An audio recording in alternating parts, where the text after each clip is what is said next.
राष्ट्रवादी काँग्रेस पक्षाचे सर्व स्थानिक नेते आणि माझ्या बांधवांनो, भगिनी आणि माता, आज आपल्या ह्या देशाचा, भारताचा 78वा स्वातंत्र्य दिन. हे स्वातंत्र्य मिळायला 78 वर्ष झाली आणि त्यानंतर डॉक्टर बाबासाहेब आंबेडकर यांच्या नेतृत्वाखाली भारताचा कायदा, ज्याला संविधान म्हणतात, ज्याला घटना म्हणतात, ती घटना लिहिण्यात आली आणि त्याप्रमाणे या देशाचा राज्यकारभार, कायदे, कानून हे सतत चालत आलेले आहे. ज्यांना काही थोडा इतिहास माहिती आहे त्यांना मी त्याला आठवण करून देऊ इच्छितो की आपल्या देशाबरोबर आपल्या देशाच्या शेजारचे देश पाकिस्तान हा सुद्धा स्वतंत्र झाला, श्रीलंका स्वतंत्र झाली, 1971 साली बांगलादेश स्वतंत्र झाला, इतर अनेक देश जे आहेत असे स्वतंत्र झाले, म्यानमार मध्ये स्वतंत्र झाला. पण आज 78 वर्षानंतर सुद्धा आपल्या भारतामध्ये लोकशाही मजबूतीने उभी आहे. त्याचं सर्व श्रेय जे आहे हे आपल्या संविधानाला आहे. त्या बाकीच्या सगळ्या देशांमध्ये लोकशाही आली गेली. बांगलादेशमध्ये आता काय झालं आपण पाहिलं, कित्येक लोक ठार झाले, पंतप्रधानांना परागंदा व्हावं लागलं.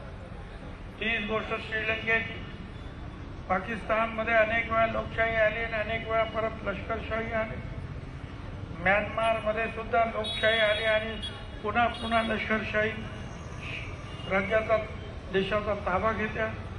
या सगळ्या पार्श्वभूमीवर 140 कोटी लोकांचा हा अनेक भाषांचा, अनेक धर्मांचा, अनेक जातींचा, अनेक राज्यांचा हा देश आज सुद्धा अतिशय मजबूतीने उभा आहे लोकशाहीच्या पायावर.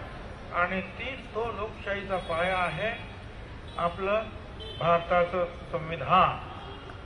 आणि म्हणून मी आज हे जे भारताचं संविधान हे वाचवणं हे तुमचं, आमचं, सगळ्यांचं कर्तव्य आहे. त्या संविधानाप्रमाणे देश 78 वर्ष सुरू आहे. आपल्याला वाटतं, परंतु ही जर लोकशाही संपली तर काय परिस्थिती होते हे शेजारच्या देशात जे काही होतंय ते पाहिल्यानंतर आपल्याला लक्षात येईल. आपल्या जीविताची सुरक्षा नसते, हमी नसते. आर्थिकदृष्ट्या हे देश डबघाईला येतात, बुडतात, अराजकता माजते. पण आज या देशात मात्र जे आहे अडचणी जरूर आहे, परंतु तरी सुद्धा देश हा स्वातंत्र्याने, जे स्वातंत्र्य मिळाल्यानंतर शांततेनं जे आहे आपल्या उद्दिष्टाकडे, प्रगतीकडे वाटचाल करतो आहे. आणि म्हणून असे भारताचं संविधान जे आपल्याला अतिशय प्रिय आहे. पंतप्रधान मोदी साहेबांनी सुद्धा नवीन ज्या वेळेला सरकार स्थापन झालं दिल्लीमध्ये, त्या संविधानाच्या त्या प्रतीला नतमस्तक होऊन त्याच्या पाया पडून नंतर पुढे त्यांनी जे आहे कारभार सुरू केला. संविधान वर्ष सुद्धा आता साजरं करण्यात येणार आहे. तर अशा या संविधानाची जे आहे, ज्याला प्रिएम्बल म्हणतो, ते सुरुवातीचं जे पेज आहे ज्याच्यामध्ये या संविधानाचा मुद्दार्थ साठवलेला आहे, तो आपण जे आहे सगळ्यांनी आपण बोलणार आहोत, उद्धृत करणार आहोत. मी एक एक वाक्य वाचत जाईल, तुम्ही त्यानुसार जे आहे त्याचा पुन्हा एकदा पुनरुच्चार करणार आहे. ठीक आहे. आम्ही भारताचे लोक, भारताचे एक सार्वभौम समाजवादी धर्मनिरपेक्ष लोकशाही गणराज्य घडवण्याचा व त्याच्या सर्व नागरिकांस सामाजिक, आर्थिक व राजनीतिक न्याय,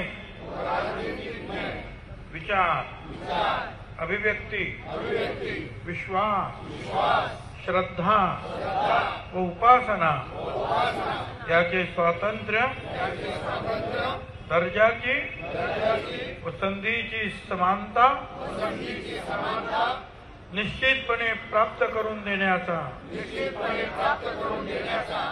आणि त्या सर्वांमध्ये व्यक्तीची प्रतिष्ठा व राष्ट्राची एकता आणि एकात्मता यांचे आश्वासन देणारी बंधुता प्रवर्धित करण्याचा संकल्पपूर्वक निर्धार करून आमच्या संविधान सभेत आज दिनांक 26 नोव्हेंबर 1949 रोजी याद्वारे हे संविधान अंगीकृत आणि अधिनियमित करून स्वतः प्रत अर्पण करीत आहोत. धन्यवाद. तर 26 नोव्हेंबर 1949 ला डॉक्टर बाबासाहेब आंबेडकरांनी ही संविधानाची प्रत जी आहे आपणच आपल्याला अर्पण केलेली आहे. आपण त्याचा स्वीकार केलेला आहे आणि त्या संविधानाप्रमाणे, त्या नियमाप्रमाणे, घटनेप्रमाणे आपला देश सुरू आहे. पुढे सुद्धा असा चालत राहील. आज आपण पाहिलं की महाराष्ट्र सरकारच्या वतीनं सुद्धा, भारत सरकारच्या वतीनं सुद्धा गोर गरिबांना अतिशय चांगल्या योजना ज्या आहेत त्या आपण अर्पण करत आहोत. आपल्याला माहिती आहे मुख्यमंत्री लाडकी बहीण योजना ही अतिशय मोठ्या प्रमाणामध्ये लोकांनी स्वीकारलेल्या आहे. 1,35,00,000 आमच्या ज्या भगिनी ज्या आहेत त्या पात्र झालेल्या आहेत. अजूनही फॉर्म भरण्याचं काम सुरू आहे. परंतु त्यामध्ये काही लाख आमच्या ज्या भगिनी आहेत त्यांचं आधार कार्ड आणि बँकेचं ते अकाउंट जे आहे ते काही जुळत नाही. त्याच्यामुळे पैसे जे आहेत ते कोणाच्या हातात जाणार नाही. पैसे तुमच्या बँकेच्या तुमच्या खात्यात जाणार आहे. त्यामुळे माझी म्हणजे शासकीय अधिकारी काम करतात, पण आपल्या कार्यकर्त्यांनी सुद्धा ज्या अशा भगिनी ज्यांच्या आधार कार्ड आणि बँक अकाउंट ते जुळत नसेल त्या ठिकाणी त्यांना आपण सगळ्यांनी मदत केली पाहिजे. जवळजवळ 1 कोटी आणि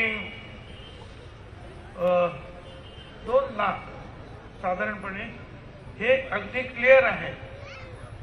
त्यांचे आधार कार्ड जुळलेले सगळं झालेलं आहे. आता आणखीन या 2-3 दिवसामध्ये अनेक काही लाख महिलांचं जे आहे आधार कार्ड जुळवलं जाईल आणि पैसे टाकायला सुरुवात झालेली आहे. मागच्या महिन्याचे ज्यांनी फॉर्म भरला असेल ते 1,500, या महिन्याचे 1,500 असे प्रत्येक महिलेला 3,000 रुपये तुमच्या बँक अकाउंटमध्ये महाराष्ट्र सरकार टाकणार आहे. आपल्या सगळ्या मुलींना ज्यांना SSC झाल्यानंतर डॉक्टर, इंजिनियर, पायलट जे काही बनायचं आहे त्याचा खर्च हा महाराष्ट्र सरकार देणार आहे. अनेक घरांच्या योजना आपण आखलेल्या आहेत.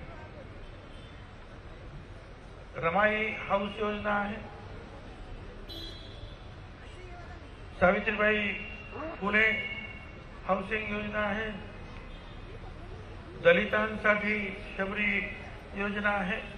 अशा अनेक योजना ज्या प्रत्येक घटकासाठी जे आहे घरकुलं देण्याच्या योजना आपण आखलेल्या आहेत. आपल्या कार्यकर्त्यांनी जे गरीब आहे, ज्यांच्याकडे अजून घरं नाही, त्यांची नोंदणी त्या त्या प्रकारामध्ये आपण करायला पाहिजे आणि त्यांना पक्कं घर देण्यासाठी प्रचंड पैसा शिल्लक आहे आपल्याकडे. मोदी हाऊसिंग योजना ओबीसी साठी जी आहे ती सुरू केलेली आहे. ती सुद्धा आपल्याला वर्षाला साधारणपणे राज्यामध्ये 3 लाख घरं बांधायची आहे. त्याच्यासाठी सुद्धा आपल्याला हे पैसे जे आहे उपलब्ध करता येत आहे. ते सुद्धा आपण आपल्या गावाला सगळीकडे त्याचा प्रचार प्रसार करून जे आहे ती घरं गरिबांना मिळवून दिली पाहिजे. मी आपल्या सगळ्यांचं इथे आल्याबद्दल आपल्या सगळ्यांना धन्यवाद देतो आणि या स्वातंत्र्य दिनाच्या निमित्तानं आपल्या सगळ्यांचं अभिनंदन करतो आणि थांबतो. धन्यवाद. जय हिंद. जय हिंद. जय हिंद. लोकशाही मराठी ऐका, पहा, जागरूक रहा.